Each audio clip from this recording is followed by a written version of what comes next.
A análise econômica sempre priorizou as análises de equilíbrio de curto prazo ou análise de acumulação de capital e da distribuição de renda para explicar o longo prazo, abandonando a inovação tecnológica. Após a Segunda Guerra Mundial, nasceu o que conhecemos hoje como a economia da inovação, a partir das ideias de Schumpeter, que observou que a inovação cria uma ruptura no sistema econômico, mais especificamente nas indústrias, mudando as estruturas produtivas e criando fontes de diferenciação para as empresas, o que nos aprofundaremos mais à frente. Essa economia da inovação busca estudar as inovações tecnológicas e organizacionais introduzidas pelas empresas para acumular riqueza e estar frente à concorrência. Porém, existem dois problemas de inovação: a relação entre inovação e estrutura industrial e a relação entre inovação e estratégias tecnológicas. Portanto, falaremos desses problemas e os principais resultados entre as décadas de 1960 e 1980. Essa apresentação está dividida em 4 partes. Começa apresentando as principais definições sobre inovação industrial e os elementos construtivos desse processo. Para isso, é importante definir o processo de mudança tecnológica. Este é resultado do esforço das empresas em investir em atividades de pesquisa e desenvolvimento e na incorporação posterior de seus resultados em novos produtos, processos e formas organizacionais. Ou seja, é quando uma empresa produz um bem ou um serviço ou usa um método ou um insumo que é novo para ela. Lundvall chamou de Sistema de Inovação Nacional o conjunto de instituições que contribui para a inovação e a ligação entre as empresas, como universidades, institutos públicos de pesquisas, agências públicas e privadas de aprimoramento ao investimento em inovação e sistema educacional. P&D se refere à pesquisa básica, aplicada e desenvolvimento experimental. Como pesquisa básica, entendemos o trabalho teórico e experimental, empreendido com finalidade de compreender fenômenos e fatos da natureza sem ter em vista qualquer aplicação específica. Pesquisa aplicada são as investigações originais concebidas pelo interesse em adquirir novos conhecimentos com finalidades práticas. E, por último, desenvolvimento experimental é a comprovação da viabilidade técnica funcional de novos produtos, processos, sistemas e serviços ou ainda o substancial aperfeiçoamento dos já existentes por meio dos esforços sistemáticos a partir de conhecimentos técnicos e científicos e empíricos já dominados pela empresa ou obtidos externamente. Modelos de análise econômica da inovação. O primeiro modelo se deriva da tradição neoclássica, pelo autor Kennedy Arrow. O segundo modelo é denominado modelo de seleção, segundo a tradição evolucionista pelo autor Richard Nelson. Derivado da teoria neoclássica, o modelo de incitação possui duas hipóteses. A primeira, o conhecimento é um bem de informação e todos os agentes são capazes de obtê-lo de forma igual e sem custos derivados de investimentos passados ou decorrentes da experimentação realizados pelas empresas. Ao contrário, é fruto da genialidade dos inventores individuais.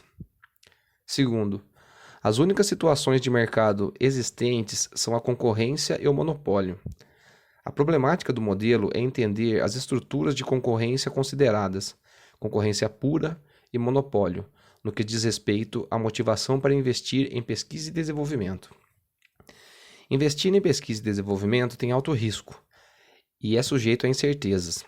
Devido a isso, o resultado do ganho de investir deve garantir o risco, trazer um rendimento e pagar os custos do processo.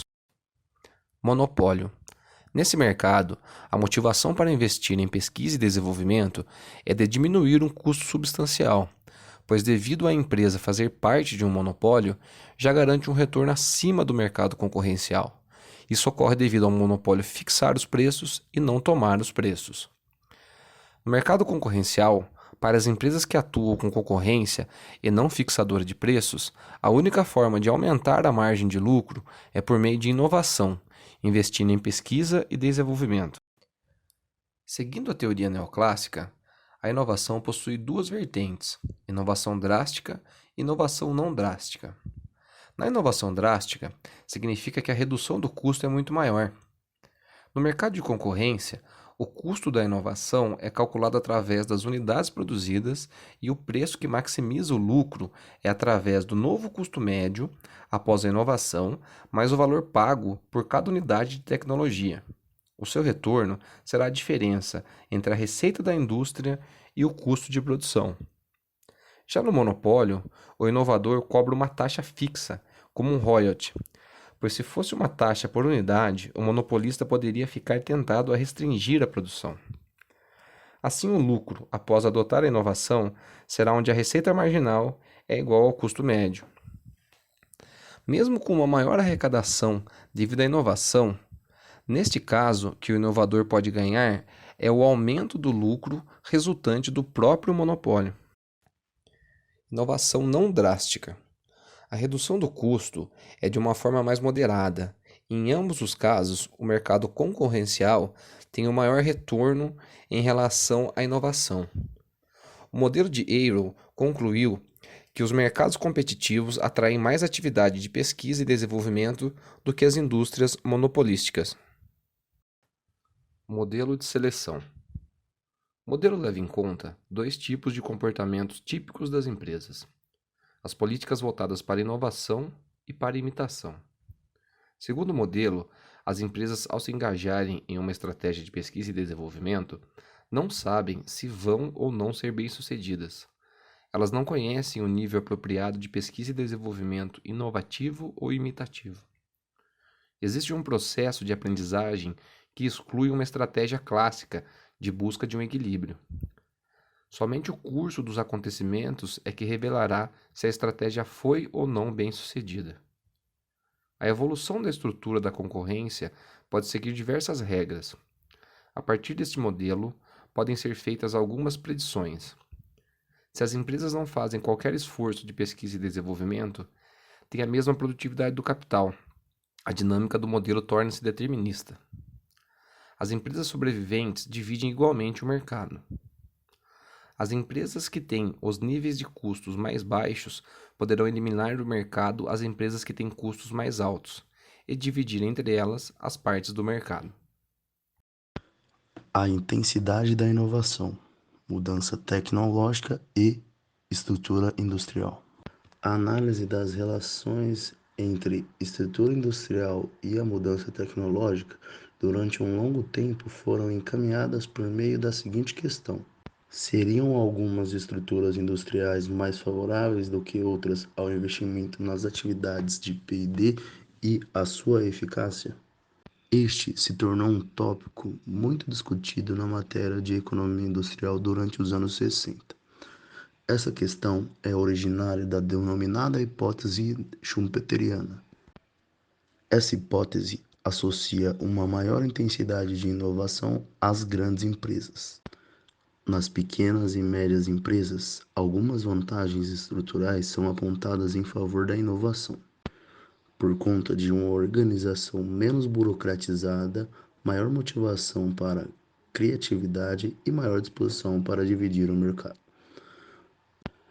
Os diversos estudos empíricos realizados a partir da década de 60 traduziram essa observação de Schumpeter em duas proposições independentes. 1. A inovação cresce mais que proporcionalmente com o tamanho da empresa. 2. A inovação cresce com a concentração do mercado.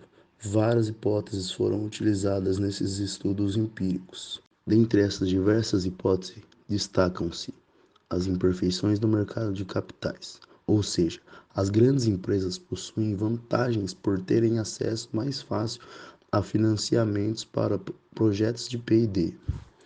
O fato de que as grandes empresas dispõem de recursos próprios.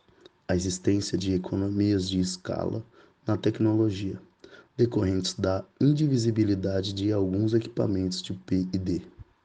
Os elevados custos fixos da inovação que podem ser compensados quando o inovador pode se dividir por um maior volume de vendas. Existem também contra-argumentos mais utilizados para negar a existência da mesma hipótese. Eles referem-se às deseconomias de escala que a empresa estaria sujeita, isto é, provocadas entre outros fatores, por perda de controle gerencial e redução da eficiência das atividades de P&D, em função do aumento da burocratização dessas atividades. Apesar da literatura empírica disponível sobre o teste dessas hipóteses ser bastante amplo, os resultados obtidos são relativamente inconclusivos e divergentes. Em busca de uma padronização de indicadores, foram desenvolvidos o conceito de indicadores de entrada, saída e resultados empresariais. Se destacam como indicadores de entrada o número de pessoas empregadas em P&D, ou o seu equivalente em horas trabalhadas nessas atividades, e as despesas de P&D realizadas, que incluem despesas com as pessoas empregadas, as despesas com o material de consumo e as despesas com depreciação dos equipamentos laboratoriais.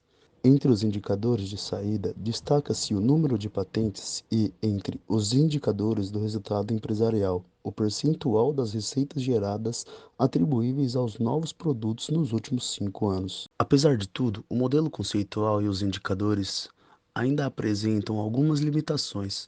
Podemos adiantar os seguintes problemas nos estudos empíricos realizados: incluir entre as despesas somente as despesas realizadas com as atividades de P&D subestima a intensidade dessas despesas, que podem estar ocorrendo nos processos de aprendizagem decorrentes do uso de equipamentos gerados em outra indústria, por exemplo. A mudança tecnológica pode ser decorrente de outras fontes que não as atividades de P&D da empresa, como, por exemplo, atividades de pesquisa desenvolvidas por universidades. É errado também caracterizar os resultados da pesquisa pelo número de patentes. Um importante aspecto é que nem toda patente se transforma em um novo produto ou processo dentro da empresa. A insatisfação com os indicadores de P&D dá início a uma busca de novos indicadores de ciência, tecnologia e inovação, decorrente da adoção de uma visão menos linear e mais sistêmica do processo de inovação.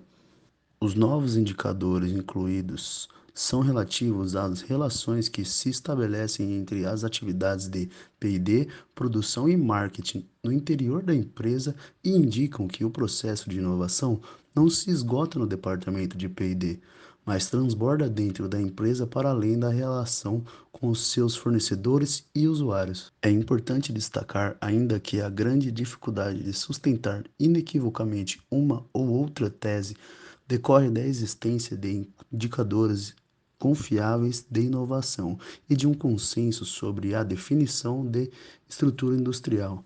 Apesar de diversas hipóteses e evidências empíricas, não foi possível chegar em um consenso absoluto. É notável que indústrias diferentes geram incentivos diferentes para inovar, devido às peculiaridades de cada mercado.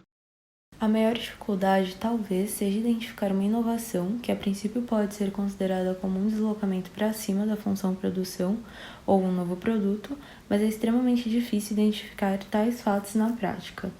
Encontrar a definição apropriada para a medida de entrada e saída do processo inovativo, assim como para o tamanho da empresa, também é outro problema. Outro aspecto é a consideração de outras variáveis do esforço tecnológico da empresa, como atividades de aprendizado que se dão no processo produtivo e não nas atividades de P&D, e o entorno institucional em que a empresa está situada, que também contribui para a inovação. Devemos considerar dados setoriais devido às peculiaridades sobre as mudanças tecnológicas específicas a cada setor. Ao examinar a relação entre o tamanho da empresa e inovação ou a estrutura de mercado e inovação, é necessário considerar as oportunidades tecnológicas de cada indústria, assim como as oportunidades de negócio. Se certas estruturas determinam as transformações tecnológicas, as estruturas também se modificam, por sua vez, em função das estratégias de inovação adotadas pelas empresas e de diversas formas de concorrência existentes.